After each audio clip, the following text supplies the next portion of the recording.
Good morning, friends. I'm Chelsea Helms. Welcome. Happy day after Valentine's Day on this Monday. Hope you all had a wonderful Heart Day, celebrating those who you love and are ready to have more of our special Heart Month programming. February is American Heart Month, a month that is, of course, critically important to the American Heart Association. Each week on House Calls, we highlight topics that educate you on how to take care of your own heart. And this week, we are focusing again on the hearts of the women who we love. Today, we're discussing maternal health, a very important topic that really does sometimes get overlooked. First, we ask you to like and subscribe to the American Heart Association YouTube channel so you can stay up to date with all of our House Calls content. Also, throughout the show, we're going to ask you get involved by answering a few of our viewer questions. It's super easy to respond. All you have to do is text AHA Live to 22333. Take a look at your screen. To comment, all you got to do, text AHA Live to 22333. If you don't want to text in, no worries. You can simply participate by dropping your answer in the comments section on our YouTube feed as you tune in with us. We also have a new feature I want to call out. It's a donation option, and it's just in time for Heart Month. You'll see it right there on your screen. So if you're up for it, make a donation while watching the show with us. Every dollar will go to life-saving research that could help save the life of yourself or someone you love. Lives of people just like the real women who I have here with me today. And this is the perfect transition into my very first guest. Today, we have two real women from our 2021 Go Red for Women maternal health class joining us to share their personal experiences. The real women represent a sisterhood of women who actively, urgently, and passionately participate in the Go Red movement. Their volunteer work helps ensure that every woman knows that her heart and cardiovascular health is her top concern. Take a look at this video to get a full appreciation of the power of real women. When I was 33 years old, I finally got pregnant. Certainly when I found out I was pregnant, we were over the moon. I wanted to be a mother my whole life. I was obsessed with I can't wait to get pregnant and have kids. I just always wanted that. Heart disease and stroke were not even on my radar. After the birth of my second child, I discovered that I had peripartum cardiomyopathy. I remember sitting there and the doctor's like, so you have cardiomyopathy, your heart is failing. And I turned and I was like, what? I never even thought of that. I am a survivor of peripartum cardiomyopathy, which is pregnancy-induced heart failure. When I was 37 and a half weeks pregnant, I had an aortic dissection in my ascending aorta. I was diagnosed with peripartum cardiomyopathy and I survived a stroke. I so quickly realized how fragile life is and how hard pregnancy is. When I was in the hospital, I was so sick. I just wanted to get home and I wanted to take care of my kids. I spent the next several days crying, thinking that I was going to leave my 6-day-old daughter. And she said, your worst nightmare is coming true. You're having an aortic dissection. Today is baby's birthday. At the time of my son's delivery, I was scared. I thought something was going to happen. I was going to die, and I just wanted to see him. She asked us if we had to choose between you and the baby, who would you want to choose? Nobody should have to answer that question, especially at 33 years old. And when the doctor showed him up to me, and I was like, oh my gosh, he's perfect. It was worth it. This was totally worth it. I was able to have a C-section and an open heart surgery on the same table. What I had could have been prevented. Women's bodies go through so much strain during pregnancy. This has forever changed my life, and all I want to do now is to be able to help someone else. I had to get up. I had to get moving. I had a young son. I needed to be at my best. It's okay to put yourself first because you want to be your best self for your kids. Women that are pregnant at any age need to make sure they are aware of what is going on with their heart. As time went on and, my child gives me hugs and stuff to this day, it's it just feels like I wouldn't trade anything in the world for this. This was meant to be. Through this journey, I joined a club I never wanted to join, of women who had heart issues when they were pregnant. But don't let this fear rule your life. Take care of your heart, take care of your mind, take care of your body, and enjoy every single day you've been given.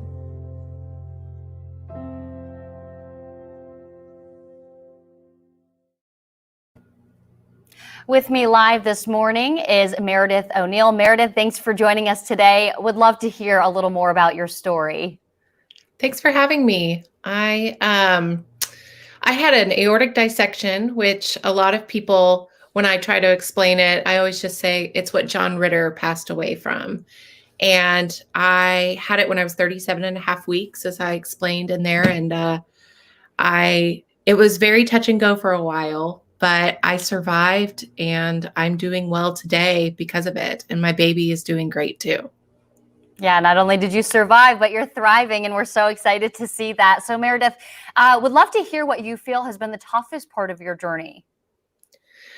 I'm really glad you asked that because it's something that we don't talk about a lot. For me, the physical journey was, I would never say easy, but took a shorter amount of time than the mental journey. I've had to deal with PTSD. I've had to deal with mom guilt, that I haven't been able to be the one that was up. That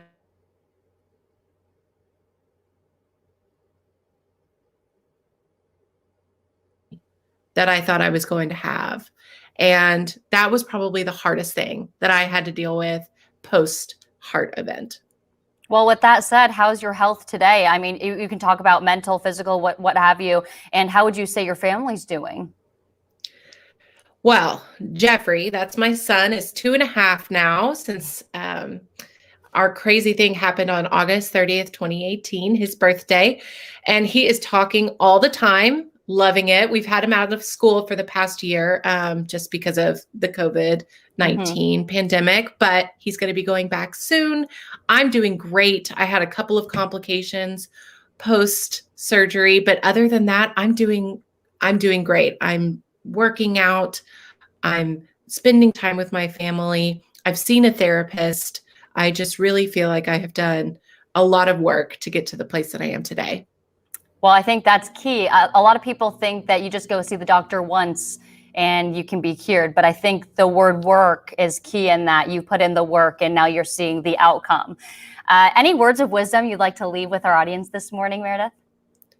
Yes. I was the 5th dissection in 4 generations in my family. So I am such an advocate that everyone should know their medical history. Share it with your doctors. It is your biggest thing that you can do for yourself and your heart health is know your medical history, share it with those that take care of you, and know your body. Don't question your body. Don't be embarrassed. Don't die of doubt. Don't die of doubt. Really powerful words to leave us with this morning. Thank you for joining us, Meredith. And really thank you for being such a great role model and advocate for women's health.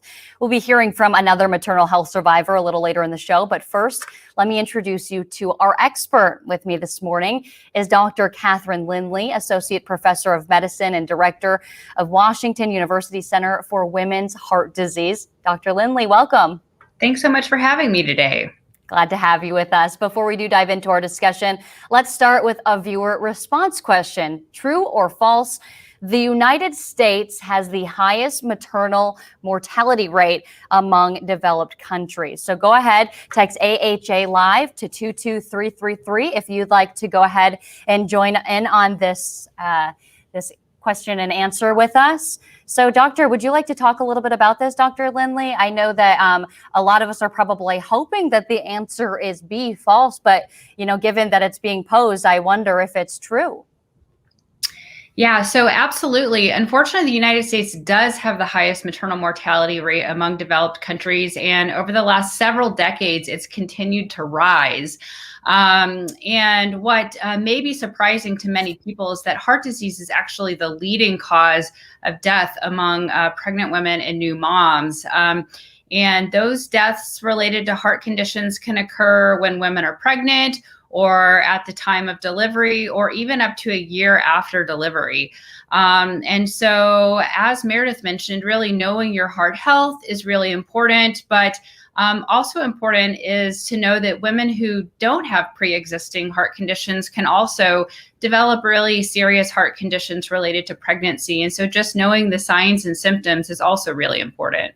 Absolutely. I know we're going to talk a lot more about this in depth in our next segment coming up here, but wanted to say a quick thank you to everyone who took a minute to go ahead and answer. It looks like a lot of you knew the answer was true. We do have the highest mortality rate among developed countries.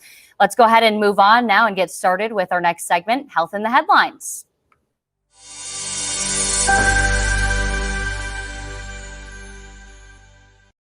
One current headline that further illustrates the topic at hand. This week, we're pulling from our own news vault with an article from the American Heart Association. It reads, "Why Black women are less likely to survive pregnancy and what's being done about it." Dr. Lindley, would love to hear your thoughts about that article. Yeah, so this is a startling but unfortunately true statistic that Black women are actually 3.4 times as likely to die related to pregnancy as white women are. And they also seem to have much higher rates of cardiovascular complications related to pregnancy as well. Now, there are a lot of different reasons why this may be true. We know that Black women oftentimes have less access to healthcare related to less healthcare insurance coverage, and many times Black women have a higher burden of cardiac risk factors such as high blood pressure, diabetes, obesity. But there's certainly likely some systemic factors such as systemic bias and systemic racism and lack of community support that contributes to these numbers as well. So there are a lot of experts who are currently working hard to try to address this, trying to better understand why these numbers are true, improve access to care, and reduce some of those systemic bias factors.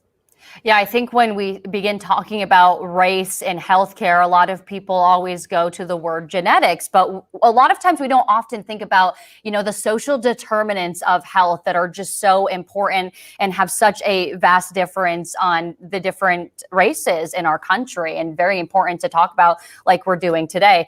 A lot more questions to get to, so we're going to move on to our main segment with the live viewer questions you are sending in, and you ask, we answer.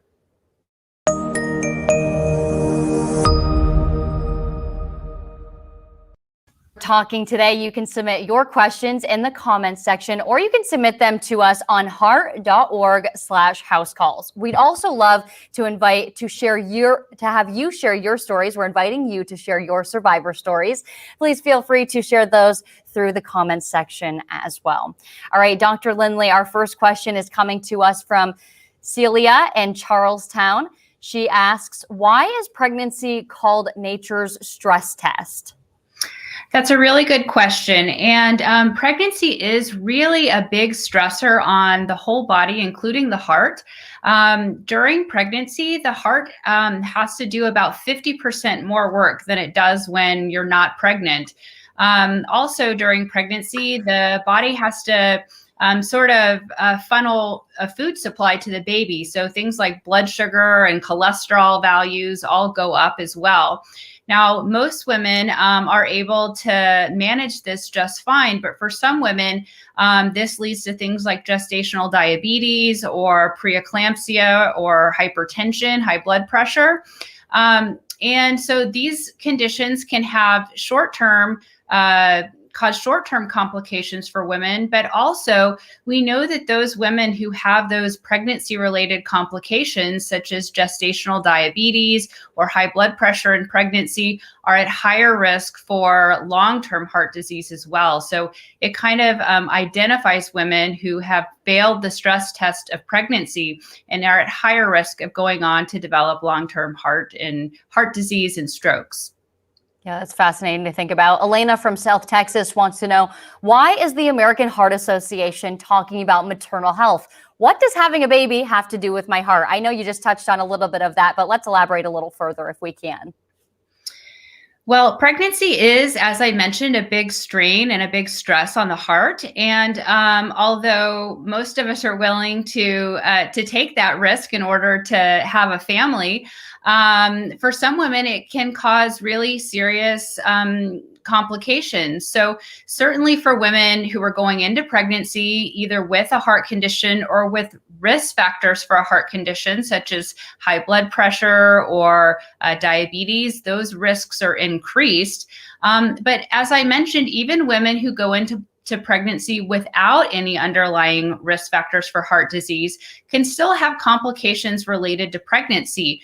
There are sort of unusual types of heart attacks that are more common during pregnancy, and different types of heart failure, such as peripartum cardiomyopathy. So it's important that women be aware of these conditions and know the symptoms of them so that they can get really prompt treatment if they were to develop them.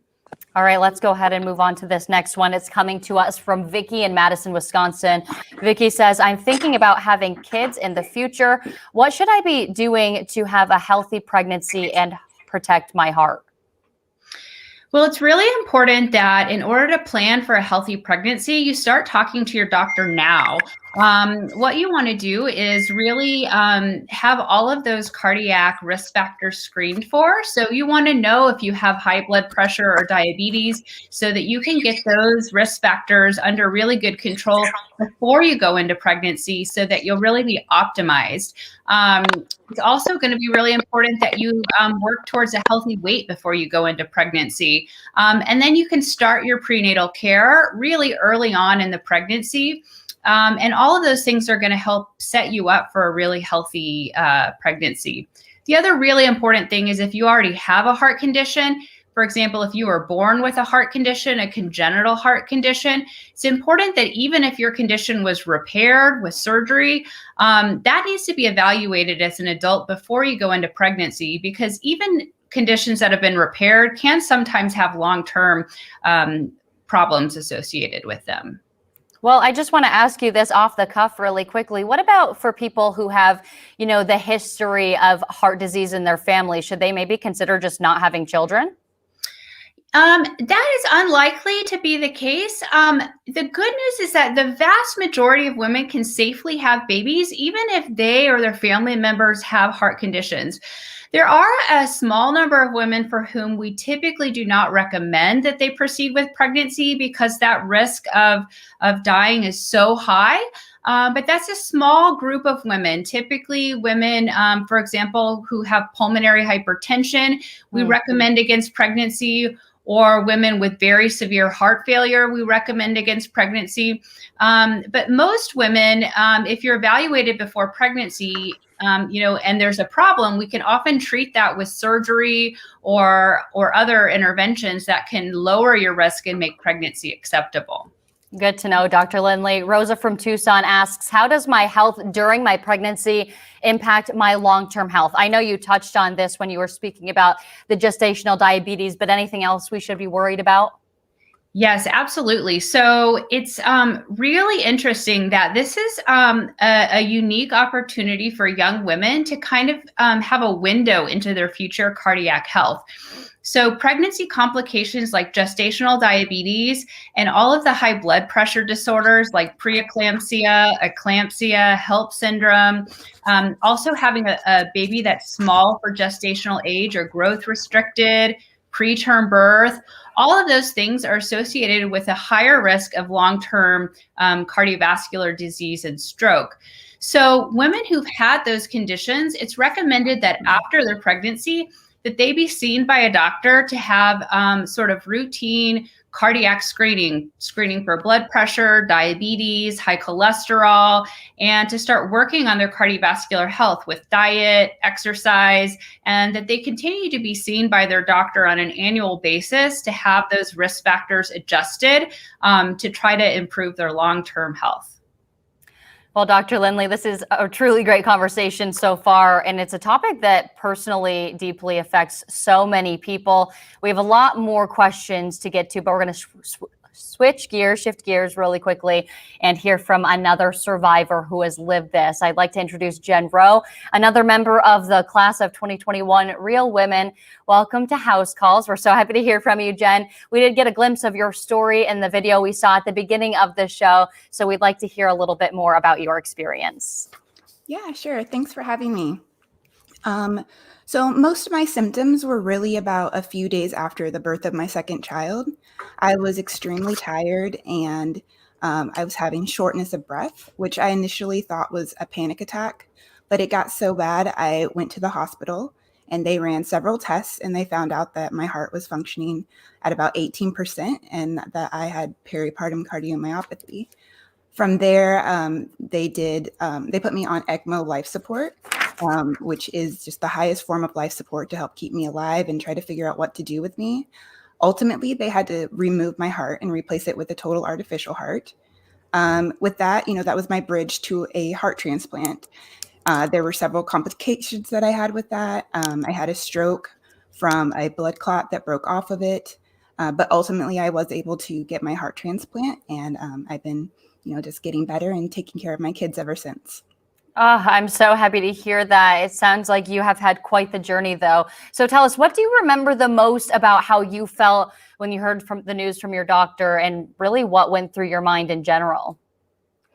It was a very big shock. I had no history of heart issues. It was never something that was brought up that much during any of my doctor's appointments. And, when the cardiologist came in right when I was diagnosed, he said, "You can never, ever have another baby." And, that's so shocking because I thought there was a possibility that I would have more kids. And now, that wasn't the focus at all. It was, fighting for my life.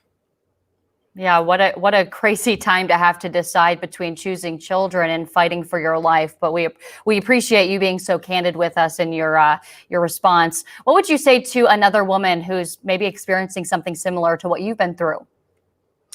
I would say you need to pay attention to your body. There are signs and symptoms, and we can confuse those with other things. Like I thought I was having a panic attack, but it was ultimately heart failure. And ask your doctors these questions, and if you don't feel like you're getting the right information back from your doctor, don't be afraid to ask for a second opinion. Absolutely. Always get that second opinion if you can. Now, of course, we mentioned it's American Heart Month, but we're also celebrating Black History Month. As an African American, what do you want our audience to walk away with from today's discussion, Jen? We'll have you answer that in just a moment. But first, we'd also like to invite our audience to visit heart.org/Black History Month, where you can learn more about some exciting scholar programs and even register for our business accelerator. So Jen, what would you like people to walk away with walk away from this conversation with, especially our people of color? Yeah, I mean, at that, like was mentioned earlier, there is such a great risk for pregnant Black women. So we need to pay attention to our bodies and be our biggest advocate. And, you have to know your numbers. You have to know your cholesterol, your blood pressure, keep track of your BMI. You have to be an active part of your health. Thank you so much for joining us today. I know your story is something other survivors can relate to, which is really important. And I hope everyone out there listening has learned something from Jen today. I'd like to invite any of you in our audience to share your story with us too. Please join in and share it with us in the comments section. Maybe you've experienced something similar to one of our women who are sharing their stories with us today, or maybe you have a special person in your life you'd like to recognize. We love hearing from you, so go ahead and drop your line in the comments. Now, I do know we have a lot more questions coming in that we need to address, so let's go ahead and jump right back into it. Dr. Lindley, Linda in Kansas City asks, I'm pregnant now. What should I be talking to my doctor about? One of the important things to talk to your doctor about is whether or not you're at increased risk for preeclampsia or high blood pressure related to pregnancy. There are a variety of different risk factors that have been identified that put women at increased risk for this high blood pressure related to pregnancy. And we now know that taking a baby aspirin helps reduce that risk. And having high blood pressure in pregnancy is definitely associated with many of the heart-related complications with pregnancy, including peripartum cardiomyopathy and strokes and aortic dissections. So reducing that risk of preeclampsia, if possible, is really important. I think also just talking to your doctor about what are the signs and the symptoms of heart disease, of heart conditions that you could develop, and what are normal versus not normal symptoms to be having during pregnancy so that you really know what you need to be looking out for. I hope all of the women are taking notes today on all of those great questions you had, Doctor. Gretchen in Portland, Maine wonders, I'm pregnant and I understand it's going to be uncomfortable. When should I worry that it's something maybe more than just uncomfortable, like something with my heart? Yeah, that's a good question. So it's very common in pregnancy to have some swelling and to feel shortness of breath because your body's working really hard, and it's not uncommon to have some shortness of breath. However, if you're having really extreme shortness of breath or extreme swelling, those are not typically normal symptoms of pregnancy. Another thing I always tell people to look out for is if you have a new cough, and it's not because you're having allergies or you have a cold, that can sometimes be a symptom of fluid in the lungs. Other symptoms to look out for are having a hard time lying flat at night or waking up feeling like you're suffocating, feeling of heaviness or squeezing in your chest, and heart racing that sort of comes on very suddenly that makes you feel dizzy or lightheadedness. The other important thing to remember is that many of these complications actually occur after delivery. So while it's important to be paying attention to these symptoms while you're pregnant, don't forget to keep paying attention after you deliver the baby, especially in that first month or so after the baby is born. This is a really important time to be paying attention to those symptoms. This next question is a great one to bounce off of that last one. Jane in Nashville wants to know, who should I talk to and what do I do if they tell me I'm okay, but I just really have this feeling I'm not okay? I'm assuming she's meaning her doctors. If they're telling me I'm okay and I'm just feeling I'm not, what should she do? I think it's really important to advocate for yourself. You know your body. I always tell women, sometimes I evaluate women who end up having nothing wrong with them, and they sort of apologize like, oh, I'm sorry that I took up your time. And I say, I would rather evaluate 100 normal women than miss one woman who's having something serious going on. It's always better to pay attention to your symptoms and get them evaluated. So if you are really concerned that something's going on and it's not being taken seriously, go get a second opinion. There's nothing wrong with getting a second opinion. You can go see your primary doctor, you can see your OBGYN, you can go see a cardiologist. There are a lot of different avenues that you can go to, but and you can go seek out people who specialize in taking care of pregnant women with heart conditions. Or you can see all of the above, right? You can never be too careful. Here's our last question from Jackie in Rhode Island. Jackie writes, I had my baby a few months ago. What should I be watching for related to my own health? I know you talked about this, but she wants some specific physical signs and symptoms as well as maybe mental well-being. Absolutely. So, definitely after you have your baby, your shortness of breath should go away pretty well immediately. You should always be able to lay flat after you've had your baby. So if you've had your baby and you can't lay flat in the bed before you leave the hospital or when you get home, that's a red flag. If you have a new cough, that's a red flag. If you go home and you're having headaches or vision changes, that's a red flag. So these are things you really need to pay attention to. Mental health is really important as well. I've had 3 kids of my own, and I completely understand that having a baby when you have nothing wrong with your heart is incredibly stressful. So, having a baby when you do have a heart problem, it's just multiplied. So pay attention to how you're feeling mentally and emotionally as well. Are you having a lot of crying spells? Are you having trouble sleeping? Are you thinking about hurting yourself or your baby? These are things that you need to seek help for because there is help available for you and we want to help you. Absolutely. Thanks for those thoughtful answers, Dr. Lindley. Let's go ahead and move on to our next segment, Triple Trivia.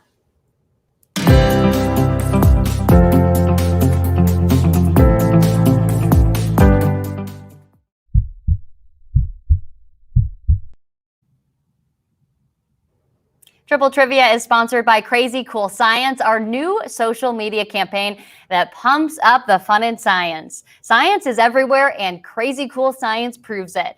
We have 3 trivia questions lined up to test your scientific knowledge. Today's focus, maternal health, of course. Drop your answer in the comment section or text them in with your answer, and we'll find out if we have that audience of experts today that we usually have. So here's our first question. Question 1, cardiovascular disease, or CVD, is the leading cause of death among women in the U.S., accounting for about how many female deaths? So these are our options. We can see A, 1 in 10, B, 1 in 7, C, 1 in 5, D, 1 in 3. So again, the question is, cardiovascular disease is the leading cause of death among women in the U.S., accounting for about how many deaths? So we can see our question, or our answers are already coming in.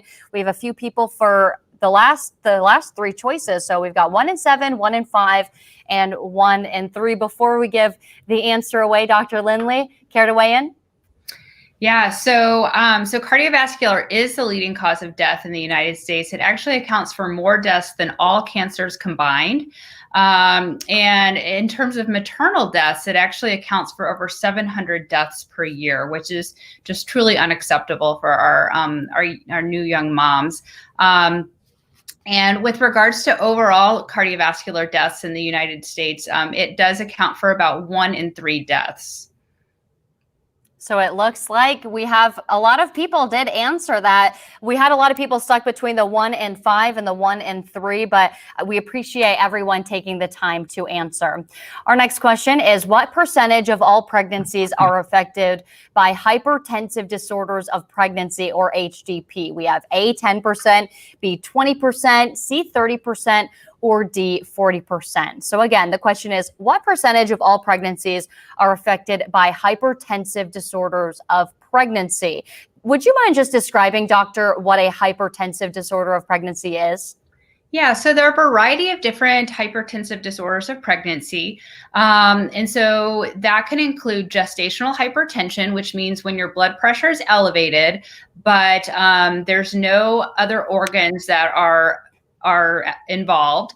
There's preeclampsia, which is when typically you have high blood pressure and you have some leakage of protein in the urine. Then there's preeclampsia with what we call severe features, which is when you have very high blood pressure with the protein in the urine, or evidence that other organs are being involved. So fluid in the lungs, or abnormal liver function numbers, or vision changes, or headaches.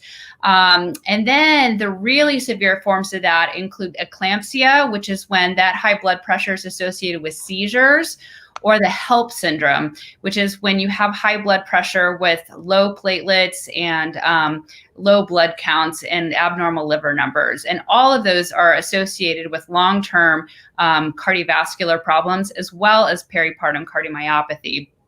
And there are a variety of different conditions that put you at risk for those, including having high blood pressure when you're not pregnant, as well as being an older mom, being obese or overweight. And this actually occurs in about 1 in 10 women, so 10%. Yeah, and we can see a lot of our audience members went with that 10% answer. Some of you guessing the 20% as well. And as always, we appreciate all the time took by those who answered the question. All right, our last trivia question for the day. Women in rural areas and urban areas experience the same maternal mortality rates. True or false? This is a fascinating one, because you would probably think that if you live in a rural area, it's going to be more difficult to get to the hospital if you're having some sort of emergency. But I'm really interested to hear what you have to say about this. So this is something that I'm really sort of passionate about, and it's something that's more recently been studied. We know that there are sort of 2 groups of women who tend to be have a difficult time with access to care. That includes the very urban women who tend to have a higher proportion of Black women and have a lot of sort of oftentimes financial and sort of socioeconomic barriers to receiving health care. And then also the rural women, who oftentimes have a lot of financial barriers, but also physical barriers, because there's very limited resources with regards to obstetric care, primary care and specialty care like cardiology care out in rural areas of the country. So some recent studies that we have done have actually identified that the most rural areas of the country actually have the highest rates of maternal mortality, likely related to some of those access to care issues. However, it's important to recognize that that is when you separate the issue related to race. So Black women in rural areas still have much higher mortality rates than white women in rural areas. And again, Black women living in urban areas still have higher rates of mortality than white women living in urban areas. So I think it's important to separate out, are you talking about Black women versus white women, or urban areas versus rural areas? Because most of the women living in rural areas tend to be white. So I think there are a lot of access to care issues in both of those populations of patients. And I'm hopeful that with some of the kind of telemedicine changes that we've seen since COVID has come around, that we may be able to begin to start to address some of those issues. And I think that once again, this is where those social determinants of health come back in and play huge factors. All right, everyone, that's it for trivia. We appreciate everyone taking the time to play along. And Dr. Lindley, truly, thank you for your expertise and time this morning. It's just fascinating to me to find out that maternal rates are just so high for us in the U.S. I'm shocked by that, but I am feeling hopeful that doctors like you are leading the way. Dr. Lindley, I would love to give you another moment to, just take the floor and add anything you'd like to add before leaving us today. Well, thank you so much for just having me on to talk about this. I think it's a really important topic. I want women to realize that it's really important to pay attention to your heart health when you're pregnant, and not only when you're pregnant, but after you deliver as well. I think that's a time when we tend to shift our focus to our babies, but it's important to, as someone said earlier, to put yourself first still and make sure you're taking care of yourself. I think keeping that healthcare, keeping in touch with your healthcare team after you deliver the baby to make sure you're staying healthy after the delivery and in between pregnancies is really important for your long-term cardiovascular health.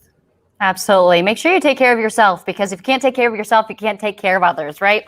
All right. Thanks, Dr. Lindley. Appreciate you joining us. And thank you to everyone who joined us this morning live. That does it for our show today.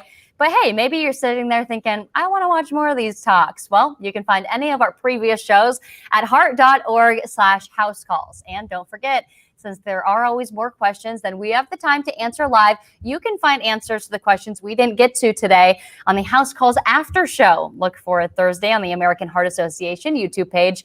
And don't forget to like and subscribe to the American Heart Association channel for more great content. And before we go, we're going to leave you with this one final video highlighting the life of a trailblazing African-American man, Bernard J. Tyson. The team at the American Heart Association recently produced a new podcast series on the health equity that celebrates his life and legacy. You can find the full series on the American Heart Association podcast, Stories of the Relentless, available anywhere podcasts are heard. I'm Chelsea Helms, and I'll see you back here next Monday. Have a great day. So it's 50 years in the future. I'm 60 today, so I'll be 100. So it's 50 years in the future. I'm 60 today, so I'll be 110. Still alive, rocking in a rocking chair, reflecting. Reflecting as history is writing what we did on our watch. So how will history record us? Well, the chairman and CEO of Kaiser Permanente died suddenly. Bernard Tyson died in his sleep early Sunday morning. In a statement, Kaiser says Tyson was an outstanding leader, a visionary and champion for high-quality, affordable health care for all Americans. For the company's first Black CEO, Tyson was a champion for accessible health care, racial justice, and workplace diversity. He was just 60 years old.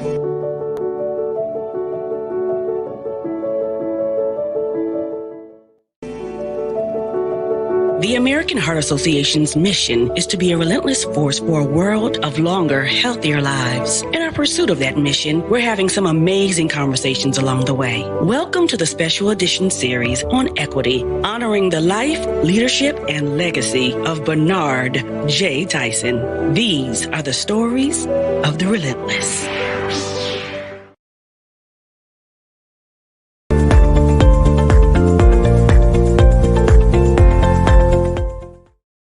Learn more about House Calls, Real Docs, Real Talk, and submit your questions at heart.org/housecalls.